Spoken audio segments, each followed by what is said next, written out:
back to Business Mastery for Startups, Scaleups, and Early Stage Businesses with your host, Jerry Gadori. That's me.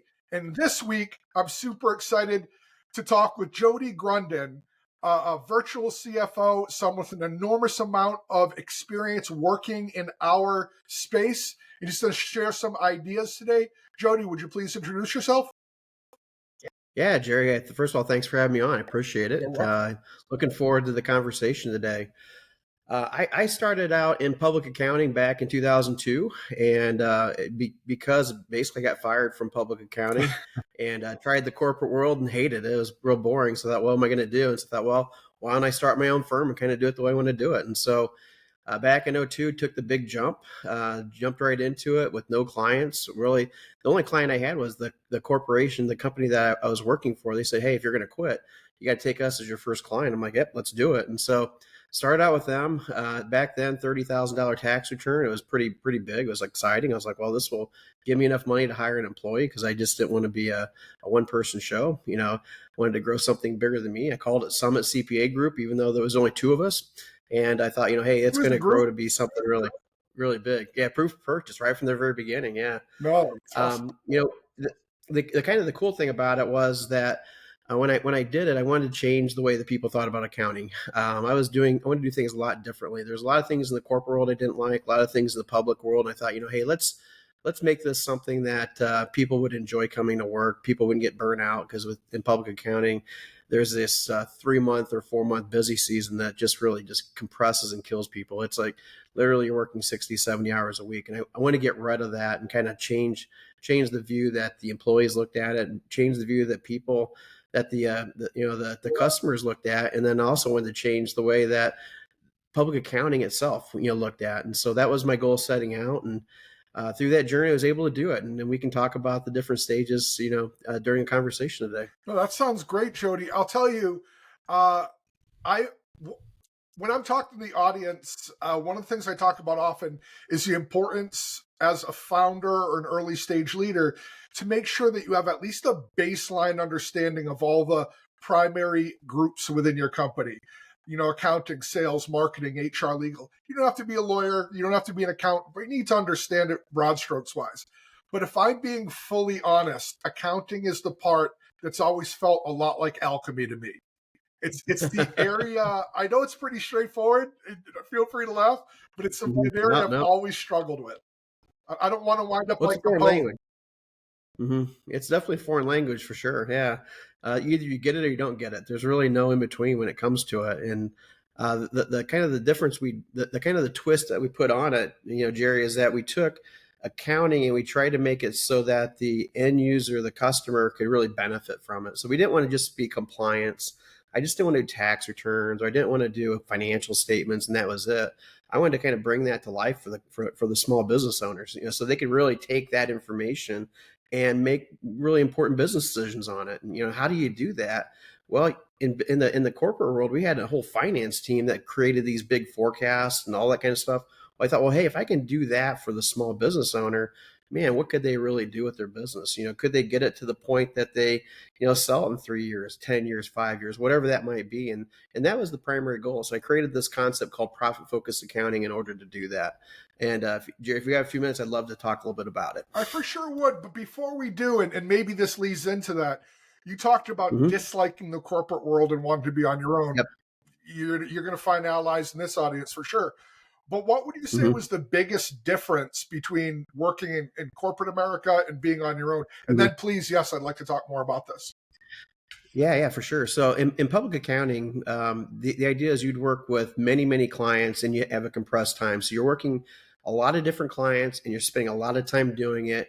And at that time, public accounting was strictly by the hour. So you record everything by the hour, you work by the hour, and you're required to work, I worked in 2 different public accounting firms, and they required 50 billable hours, during that busy season time, which meant you're working about 65 to 70 hours when you look at, when all in. And that was really tough because it was like, hey, did I want to marry my job? I already had a wife and kids, and it was like, I wasn't able to actually go to their, stuff. And so it's like, that wasn't something that I thought as a family that I really wanted to go long term. Yeah, I could do this short term. I could do it for a few years if I needed to, but it was like long term, probably not. And so I thought, hey, what's better than that? The corporate world. And so when I jumped into the corporate world, I thought, this is great. I'm now working, I took over this guy's job that he was working 55 hours a week. I took it over. I thought, I'm going to make this nicer and better and faster and more efficient.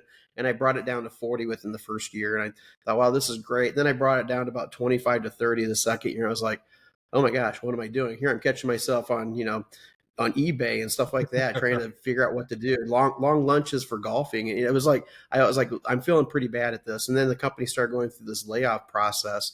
And with that, it was like I felt so guilty because I was part of the layoff committee, and I'm like, hey guys, let me be a sacrificial lamb here. Let me leave and do this venture on my own. And that's when they said, what? Appreciate that offer. They tried to talk me out of it, but they said, if you're going to do it, let's do there. Because, with the corporate world, it was the Groundhog Day. It was the same thing over and over and over again. Public was like, I'm running like rats, mice, chasing everything. Corporate really slow and boring for me. And then when I went to the entrepreneur side, when I jumped into the creating this summit, it was just that adventure. It was that excitement that was like, wow, now I've got goals I can achieve. I can really go after it and figure it out. And boy, the risk was 100% on me, which was great. In the corporate world, I had no change. I mean, my pay was stuck. I'm stuck based on the next year. I could tell you how much money I was making for the next 5-6 years, just going up the ladder. And you know what? My boss was about 10 years older than me. So I was going to be there for about 30 years before I got a promotion up, that type of thing. And with the being an entrepreneur, I was like, I can create my own path. I can make as much money or as less. It was all up to me. And that's really something that really drove me throughout this entire process, drove me to success. It was kind of weird though when you and this is kind of a side thing, Jerry, but with that, I was never happy with all the different levels I hit. When I hit that first $500,000 in revenue, it was like, oh, this is, I was like, well, I need to get to $1 million because $500,000 is not satisfying at all. I wasn't getting what I wanted, the money or whatever that was. I got to that $1 million and I was like, well, this doesn't, happy either. I'm still, still not getting what I wanted to do. And then I got to the 2 million. It was like, well, because I thought 2 million for sure was it. And then that wasn't it. Then 5 million and then 10 million. And it was like I was always chasing that success and really never getting there. But when you look back at it, if I looked at it in the gap gain version that Dan Sullivan promotes, it's like, hey, I went from 0 to 10 million. That's success, but I never looked at it that way. I always looked at it as that, that future thing, that never ending goalpost, like kept changing. And so it was kind of a unique situation that until just recently figured out, hey, I was just looking at things wrong. I was looking at it in the wrong way.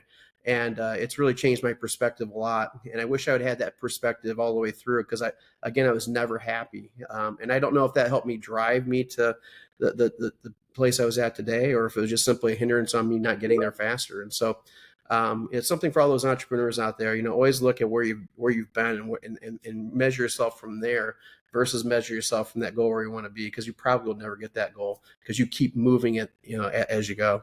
Yeah, that reflection is key as an entrepreneur, as is taking a minute to celebrate some of those wins. I can appreciate the attitude, $500,000's not enough, million's not enough. But when you hit that goal, that waypoint, make sure you take a minute, take a breath, have a slice of cake, and then charge on to the next one. Because when you hit that valley, it's very useful to have that memory of that joy. Oh, 100% agree. And unfortunately, I never had that throughout that process. Yeah. And so now I do. The next goal, because we got acquired about 2 years ago. So I got to the point where I sold it, got acquired 2 years ago. So my goal now is going from 10 million to 50 million. And I thought I could do it over 3 years. And like I said, I was super disappointed that I wasn't tracking that. And then when I sat back, it's like, you know what? I've almost, 50% our growth in those last 2 years. Why would I be upset with that? That's huge growth. That's a great opportunity.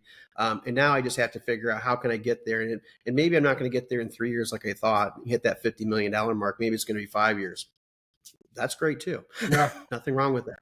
And so it's kind of nice that I was able to get acquired, be a partner in a bigger accounting firm, and at the same time keep that entrepreneurial spirit going, where I'd still had that autonomy to grow the department that I created, 20 years ago. Oh, that's awesome. Now, talk to me more about the profit-focused accounting. Yeah, sure. So back when we started, we had to try to figure out, hey, how can we create or monetize, or actually how do we create a service based business and make it so it's more productized? And because we basically back then it was charging by the hour, doing working by the hour, and it was you just really you couldn't productize it, and so I had to figure out how to productize this business. And so in doing so, I realized right away that that small business owner really needed a solid forecast in order for them to really ramp their business up. And what is a forecast? Forecast isn't just simply in November putting something together, what you think your revenue is going to be, what you think your expenses are going to be, and then measure against it throughout the year. That's not a forecast. That's kind of a budget. And that's kind of a waste of time, in my opinion. A forecast is super dynamic. And what I mean by that is that you create it, just like you said, it's always looking 12 months. So you're always looking at a 12-month, run. And with that, you're looking and saying, hey, here's what we're going to do January through December. And then guess what? The first day of January, your forecast is wrong, completely wrong. And so at the end of that month, we bring in the actual numbers. Here's what we did. Now, how does that impact the rest of the year? Was I planning on doing $1 million? Now that January was phenomenal. January now it's $1.1 million. So now what do I have to do? And then what you can do is you can change the staffing and change everything within the forecast. And so it was that dynamic process there, and that was really important. And that we saw that a lot of the small business owners really would have loved to have, but couldn't afford it because that's what the big corporations had. They're spending a lot of money and having a full department do it for them. Whereas what we could do is we could bring that to them. We thought that'd be great. And so the concept is really taking non-financial data and creating a forecast based on that the owner can control. And so what I mean by that is that when we talked with clients, it was never, hey, we're going to create this, we're going to increase your revenue by 10% a year, and just magically it's going to happen. It was talking about, if you're talking about a truck repair shop, and I use this as an example a lot because this was one of my first clients, that what we would do is we'd say, how many semi trucks are coming in? This is, semi trucks get wrecked. How many are going to come in? It's seasonal because we know that in the winter more wrecks happen in the winter than they do in the summer. So we knew we'd have 10 trucks in, maybe in September, 15 November, all the different months there. Summer maybe slower, so we had 5 trucks in there. The client knew exactly how much the average truck was. So let's say it was $50,000 a truck. And so we would look at it and say 50 times 5, simple math, that equals my revenue number for that month. And then I could go and figure out every single month after that based on those non-financial numbers. So what I did was number of wrecks and the number of trucks, right? And then they also had like scrap. And so how much scrap would they do? And it was always a percentage of the truck they could use as scrap. So I could do that as another key non-financial number, based on, hey, 10% of the truck is coming in, we're going to scrap or whatever that might be. And so now I'd have a solid revenue for that business. And that's really the key to profit focused accounting, really creating that forecast, that dynamic forecast, based on the 4 metrics that we teach, all the business owners, the first being cash. Production is exactly what I just talked about. That's our production metric.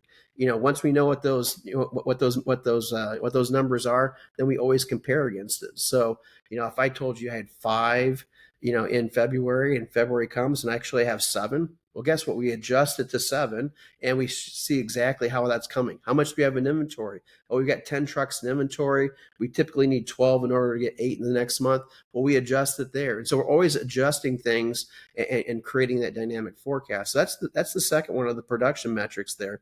Your financial metrics is the bottom half of your financial statement. And that's when you take all of the, the income or the expense items. So, you take your rent, you're going to spread that evenly. But then what you do is you figure out all the different expenses and when they truly are going to occur within that month or within that year, and you allocate to the proper year. You may have 6 months with 0 expenses in one of your categories. Maybe it's a conference and you put all your expenses in July in that conference, the rest of the year 0. That's cool. And that's what that's going to do. It's going to line up everything for you so that, when you get to that month, here's how much cash you're going to need. And here's what my net income is going to be and so forth. And so the financial metrics are really important when we put together what we call profit focused accounting, because what happens is you really need to know the dynamics of not only the revenue, but when expenses are going to hit. And then the last part of that would be comparing it to the industry. And so when we put together this forecast, it's kind of amazing because we'll put together the revenue, the expenses, and then we'll sit down with the client and we've got this negative down at the bottom for the year. it happens a lot. And the client's like, well, I don't want negative at the bottom. I go, well, that's what you're forecasting. So now we've got to make some adjustments in order for you to hit what you need to hit. Maybe that's that 15% bottom line or 10%. Then we need to adjust revenue up or reduce expenses in some way. And so that's the constant moving things around until we get there. And then every month when we're comparing side by side, we're doing the exact same thing. That July conference, guess what? We can't go to it now because we don't have the revenue coming in that we thought we were going to have in the first few months in order to do it. Or, that July conference, great, we're going to bring more people to it because we're excelling. We have more revenue that we thought we were going to have. And so that's the importance of tying production metrics and financial metrics together and then compare them to the industry to make sure they're within reason. A couple really big points there. The first one, which I kind of backtracking there, say hit number 2, production, hit number 3, financial. Backtracking is cash. And cash is my favorite one, actually. I love cash, and I think probably everybody in the audience would agree with me on that one. Cash is a big part because nobody knows, or not many people know really how much money should I have in the bank. And I get that asked all the time. And unfortunately, when we pick up new clients, a lot of times they don't have enough cash. And so cash is pretty simple. I broke it down, for any service-based business, you really want 10% of your revenue. Pretty basic. So if you're $1 million company, you want $100,000 to have accessible in your cash. And what does that mean? That means 2 months of expenses. If you do the math, there's some fuzzy math behind it that I don't want to bore you to death with, but believe me, it's 10%. It's 2 months of expenses. If you go to 20%, then you're looking at almost 6 months of expenses. So again, at 10 to 20%, 10 to 30% mark, depends upon your risk level, is where you want to be there. So again, simple math, everybody understands how to calculate that. Owners can do that without going through their QuickBooks file or whatever to figure that out. And so that's an important concept. Now, what do we do with that cash? Another important concept. We just have it sit there? No, we don't have it sit there. We want to invest some of that cash into some very, very low interest, low risk investments. Like maybe it's a high interest savings account, a 4 or 5% account from a lot of the internet banks, or maybe it's a CD or something that we can get to fairly quickly. Because what that's designed to do is designed to give you that line of credit that you need without having a line of credit. So you start using your own funds for that line of credit, which is really important. So how much do you keep in your operating account? We always say 2 payrolls. Pretty simple. Everybody knows what their payroll is, and that's always that time of the month that you pay your payroll. So 2 payrolls in your operating account. The rest of that 10% should go into that cash investment account of some sort, and then kind of use that back and forth to fund each other. And so that's the importance of cash there. Then we always say that you're going to want 40% of your bottom line forecasted net income floating into a separate account called your tax reserve account. And that's the money Uncle Sam's going to take at the end of the year from you. And so, with that, it's important to have that. Yep, exactly. It's important to have that available all the time, because what happens is you're basing it on a forecast. You're not sending it to Uncle Sam yet. You're sending your minimum quarterly payments that your tax provider gave you at last year, your coupon amounts. And the rest of it there, you're just letting accumulate in that tax account. So when it comes time at the end of the year in April to pay taxes, you've already got that money set aside. And so it's not a big, huge hit. What you don't want to do is you don't want to calculate that and just send it to the IRS, because what happens in that last quarter, if you hit a big turn and something goes wrong, you can't get that back until probably May or June. And so it's important to not send it in, but to kind of let it accrue there and let it sit in that bank account. So again, another interest-bearing account. So again, it would be a very similar thing as your CD or high interest savings account. So those are the big 3: cash, financial, or cash, production, and financial. The last one, Jerry, is basically what people a lot of times neglect, and that is the pipeline. And so it's important to understand what your pipeline is. What you've got coming in. The trucking company seasonality, that's a big part of the pipeline. Plus all the different carriers that maybe you're associated with, so that that, hey, this carrier is going to give me X amount, and here's what I've got currently under contract. I've got maybe a 30% of my forecasted November under contract already. Great. That means I got to make that 7% up. Do I have enough outside work that's going to come in? Do I typically fill November up automatically within the last 30 days because something always comes up? I've got to understand and know that, so that when we're planning things, we can actually get in there and make those decisions to increase or decrease that forecast. Because what I've explained to you is how to create a forecast, but it's based on optimal performance, optimal things happening. That never happens in the real world. We all know that. And so the pipeline is going to tell me, do I need to lower it or increase it over the next 3-month period? And I always look at the next 3 months. I don't go further than that because it gets kind of fuzzy math again after 3 months. But those first 3 months, you got to increase or decrease it based on what is truly under contract and then what is in your pipeline to fill that gap. And so that's the important thing. So it's kind of a big circle. So in order to have that cash, we've got to make sure that our metrics are in place, our production metrics. We need to manage those metrics. We need to have the financial metrics in place as well. What is our bottom line supposed to be? What's our gross profit supposed to be? All the different metrics that you talk in finance, you need to understand, need to know what that is. And then the pipeline is what's actually filling up your forecast so you can adjust it up and down. So that in a nutshell, Jerry, is the profit-focused accounting. So let me ask you, Jody, that was fascinating, by the way, and I think very useful for early stage leaders. The one question I would have is, it sounds to me like, and please correct me if I'm wrong, it sounds to me like the founder and or leadership team needs to have a fairly deep understanding of their business.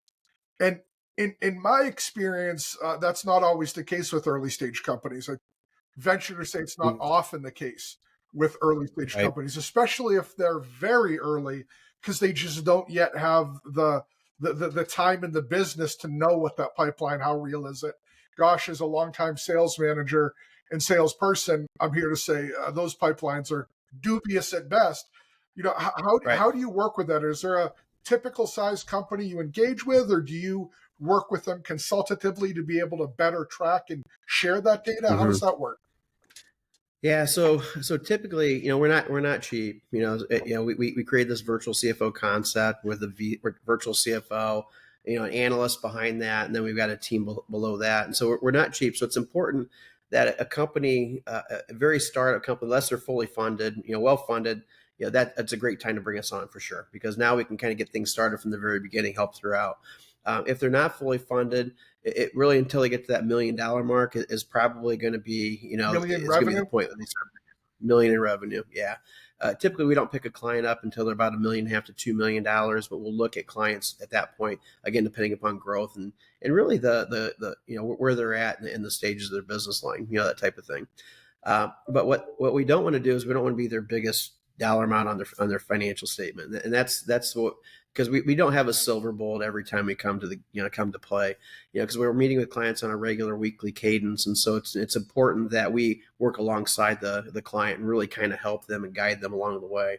We find that companies benefit this type of service from, like I said, early stage, but again, well-funded early stage, all the way to, $100 million companies. Our average client is about $5 million. So we typically pick up between 2 to 10 is probably a pretty typical arrangement. Don't pick up many before, many after. It sounds like your business and mine are similar in that there's a window we fit in well, and anything on either side, it tends to be small project consultative. Exactly. That's exactly it's probably the last place we overlap, because as I started with, accounting is alchemy to me. You mentioned being a virtual CFO and being a pioneer in the space. The virtual CXO space, and I'm lumping in virtual CTO, virtual CEO, virtual COO, CMO seems to be the newest in the group. But I've seen a lot of value there for early stage companies because usually, again, not a universal truth, but usually that founder's an expert in an area, at best has a broad understanding of the others, hopefully has a broad understanding of the others, but could benefit from the expert experience of other folks, but can't yet bring that person on. So I know early in my career, back when I was doing plain agency staffing, one of my first clients was a virtual CTO, and he brought in a whole CTO's office with him. And this is going back, gosh, like late 90s, early 2000s. And even back then, and he worked with larger companies. He worked a lot with companies that were transitioning from one CTO to another. But even back then, it was him and his whole back office. He was billing at like $25K a week. Oh, wow. Yeah, I mean, that guy was incredible. PhD from MIT. So he worked in the bigger space. My point in mentioning it, though, what he brought to the table, he was never short on projects. So clearly he was bringing value. Was Right. huge. And I can imagine Mhm. on the finance side, I know I see very often companies will first gauge with some flavor of virtual finance person when they're putting their Mhm. data room together for their first round of investing. Mhm. Yep. That's where I see it first.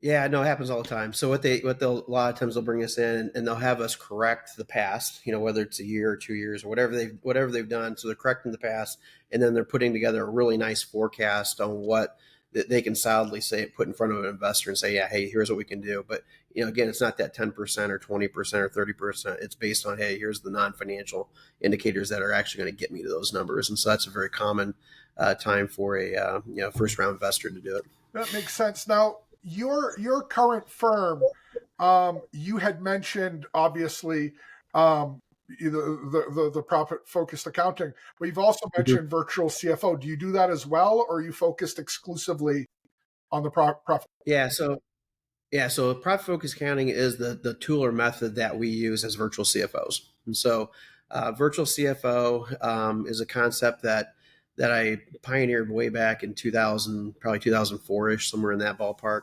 At the time, the internet wasn't going really strong or anything, so I thought I was it, and then found out later, of course, that other folks have done a very similar thing back then. But with that, we were focused mostly not on the accounting side, but on the CFO side. Helping.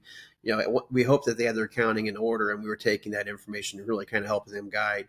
To eventually, we started encompassing the accounting side into it, because a lot of times we're like, hey, we can't afford to have you both. Would you be interested in helping us with accounting? We're like, okay. And so about a third of our clients over that stretch, we helped out in some manner with accounting, whether it was bank reconciliations, maybe we did some payroll or payables or whatever that might be, the accounting stuff. But again, the reason why people brought us was that CFO. So 75%, you brought us only for the CFO side, and so that's how that grew. And the profit focused accounting was again with the method that we use with all of our clients coming in. So all of our CFOs would go through that methodology to make sure that we're giving a consistent product. Because again, as an entrepreneur, you want to make sure something is replicable, right? And that was one of the biggest issues that we had initially: is how do we replicate me or my partner Adam? It's like, first of all, would you want to? Probably not.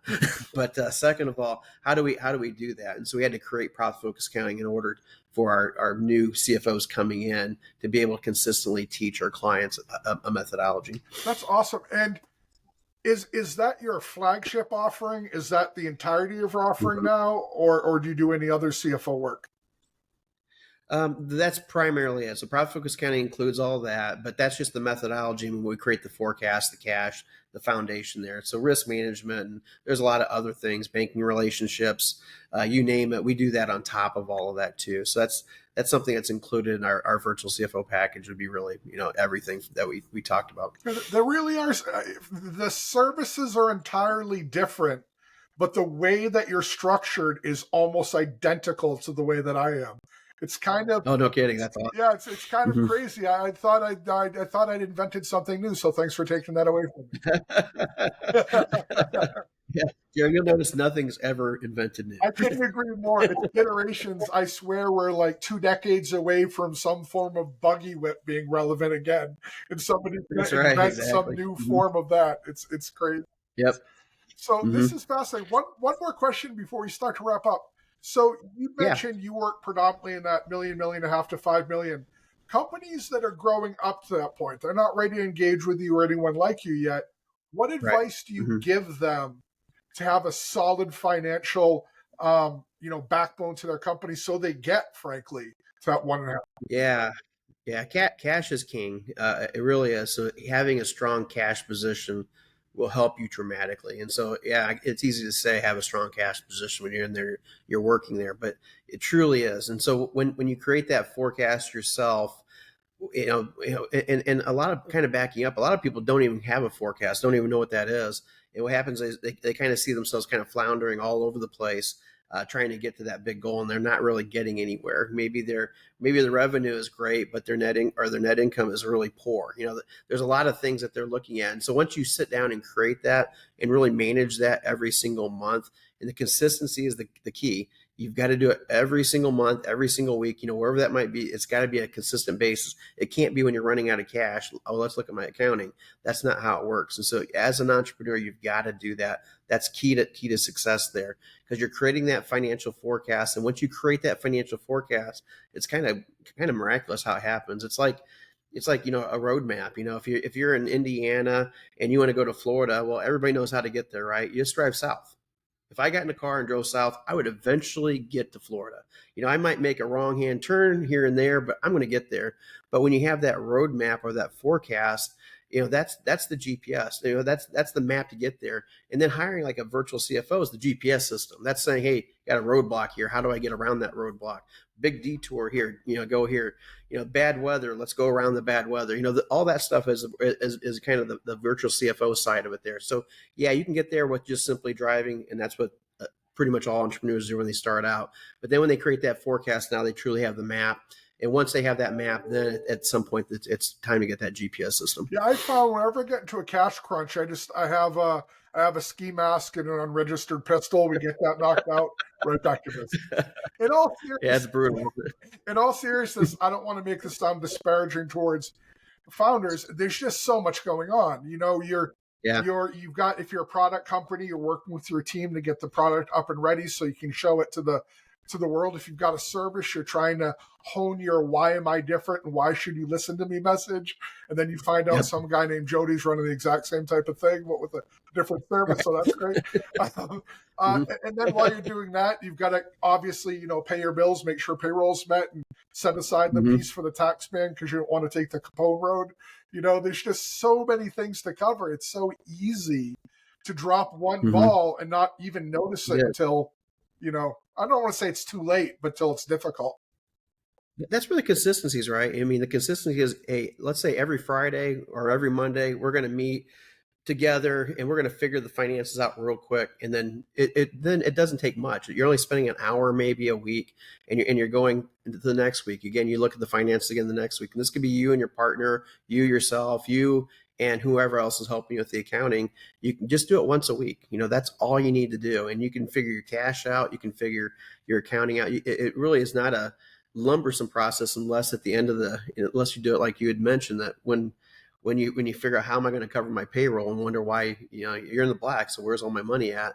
That's when it becomes an issue. 100%. Well, Jody, thank you very much for being on the show. I don't often have finance folks. As a matter of fact, I don't want to say this and be wrong, but I think you're the only person. So, yeah, there we go. so I'd love to have you on the show again sometime. This has been great. Oh, absolutely. Let me ask you this before you wrap up. Folks that want to learn more about your service and working with you, how can they find you? Yeah, so my website is summitcpa.net. It's .net because I couldn't afford the .com back then. So use the .net. So SUMMITCPA.net. Or you can feel free to reach out to me on LinkedIn. I'm out on LinkedIn, or just simply drop me an email. It's Jody, Jody, at summitcpa.net. So any one of those ways you're gonna find me. Also, if you look at YouTube, I've got tons of stuff out there on YouTube. Feel free to peruse it and see what might be important to you. And if you have any questions, again, just feel free to reach out. Awesome. And longtime listeners, you'll know all that stuff will be in the show notes. New folks, it'll all be in the show notes. I literally just said that. This show will be on YouTube as well. So I will link to Jody on YouTube as well, so that you can find us easily there. While you're checking his stuff out, make sure you subscribe to mine as well. I'm going to wrap up here, Jody. Thank you again. It's been great. To all the folks out there listening, as always, between now and next week when we speak again, build something awesome, build an awesome company, and have a great week.